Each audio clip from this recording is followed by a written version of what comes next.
Phonetic auditories mengungkap mekanisme penerimaan bunyi-bunyi bahasa oleh telinga. Perhatian utamanya adalah pada persepsi gelombang-gelombang bunyi oleh telinga pendengar, baik yang berkenaan dengan fisiologi telinga dan alat-alat dengar yang terkait maupun berkenaan dengan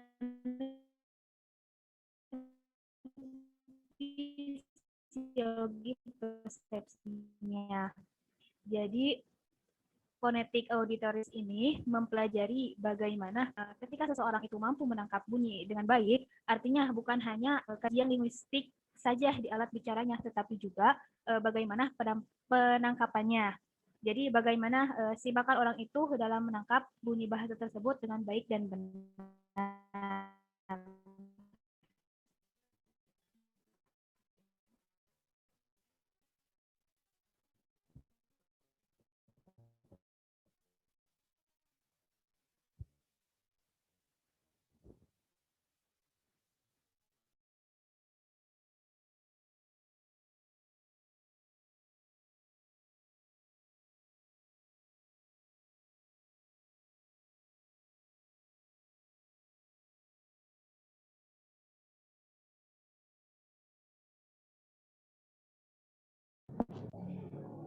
Baik, organ bicara atau alat ucap.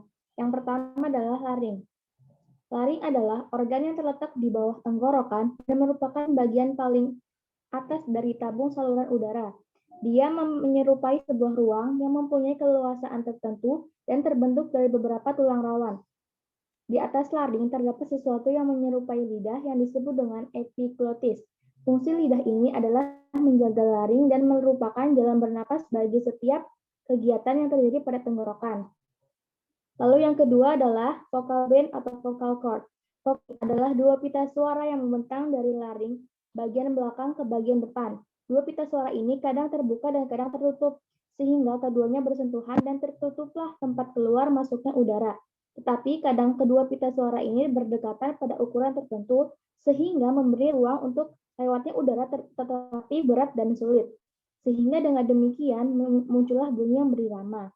Berdasarkan hal itu, dapat dijelaskan bahwa dua pita suara itu mempunyai kemampuan untuk bergerak dan mampu membuat bermacam-macam tempat yang memengaruhi lahirnya bunyi bahasa-bahasa.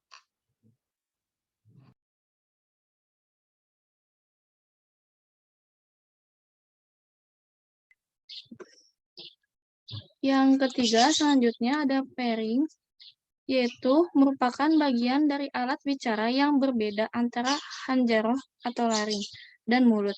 Bagian ini kadang disebut dengan lubang tenggorokan, yaitu lubang yang terletak antara ujung lidah dan dinding belakang tenggorokan. Yang keempat ada tongue atau alisan, yaitu lidah, yang merupakan alat bicara yang paling penting. Karena pentingnya alat bicara ini, orang-orang menyebut bahasa dengan sebutan lisan. Contohnya, orang Arab mengatakan al-lisan al-arabi, dimaksudkan dengan ungkapan itu adalah bahasa Arab. Begitu juga dalam bahasa Inggris bahwa kata tongue digunakan dan dimaksudkan adalah bahasa.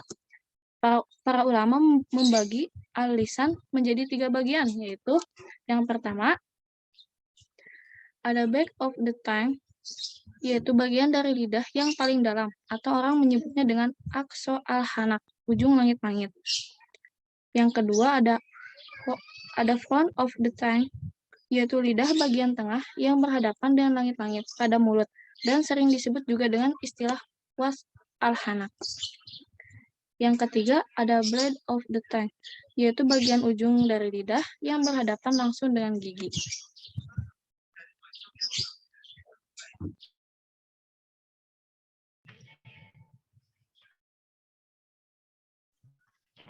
Yang kelima adalah pel. Bagian ini kadang ditunjukkan dengan nama-nama seperti al-hanak, al-a'la, al-hanak, atau sok al-fami. Bagian ini bersentuhan dengan lidah pada tempat yang berbeda-beda. Setiap kali lidah diletakkan pada bagian-bagian langit itu, maka muncul pula bunyi yang berbeda-beda. Dalam kajian bunyi al-hanak atau langit-langit, terbagi menjadi beberapa bagian, yaitu pertama ada muqaddamul hanak, wastul hanak, dan aqsul hanak. Bagian depan langit-langit yaitu bagian yang terletak di belakang gigi bagian atas secara langsung dan berbentuk cembungan. Adapun batas pemisah antara alusa dengan bagian tengah langit-langit yaitu bagian langit-langit yang melengkung sampai pada bagian pertama dari langit-langit bagian dalam.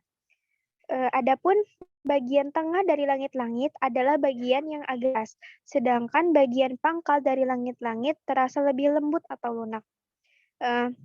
Agar lebih jelasnya, mestinya kita coba merabanya dengan jari kita. Nanti kita akan bisa merasakan perbedaan dari langit-langit yang keras dan ada bagian yang lunak.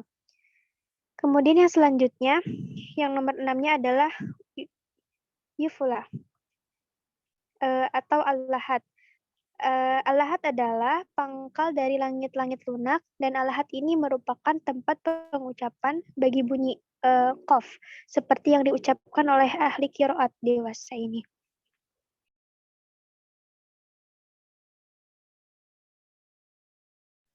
Selanjutnya yaitu yang ketujuh, lubang hidung. Lubang hidung ini merupakan lubang yang dapat mengeluarkan udara ketika posisi langit-langit lunak menurun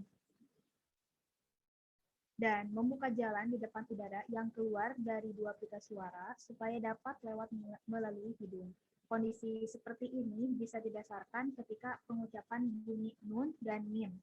Selanjutnya yang ke-8 yaitu lips atau syafatain. Bibir merupakan bagian organ ucap yang sangat penting dan dia juga bagian dari organ yang bergerak ketika proses pengucapan terjadi serta banyak berpengaruh terhadap lahirnya macam-macam bunyi dan sifatnya. Pengaruh ini akan muncul dengan bentuk yang khusus ketika mengucapkan bunyi-bunyi yang disebut harokat. Dua bibir terkadang tertutup secara sempurna, tapi kadang juga terbuka dan posisi terenggang sampai pada batas tertentu. Ketika mulut tertutup dan terbuka, terdapat tingkatan-tingkatan. Mulut tertutup secara sempurna ketika mengucapkan bunyi ba dan terbuka apabila mengucapkan bunyi-bunyi seperti kasroh dan fathah. Dan yang terakhir yaitu yang ke-9, teeth. Gigi merupakan organ ucap yang bersifat tetap.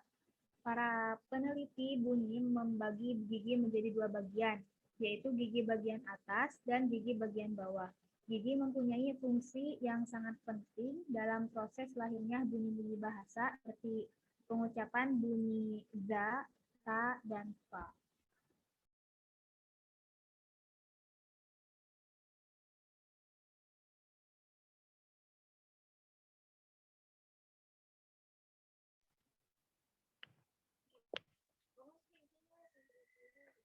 Demikian materi yang bisa kami sampaikan. Kurang lebihnya mohon maaf jika terdapat banyak kesalahan dan untuk Ustadz dan juga teman-teman yang lainnya jika ada kesalahan mohon dikoreksi dan jika ada yang perlu ditanyakan silahkan untuk mengutarakan pertanyaannya. Terima kasih, sekian dari kami. Wabillahi taufiq wal hidayah. Wassalamualaikum warahmatullahi wabarakatuh.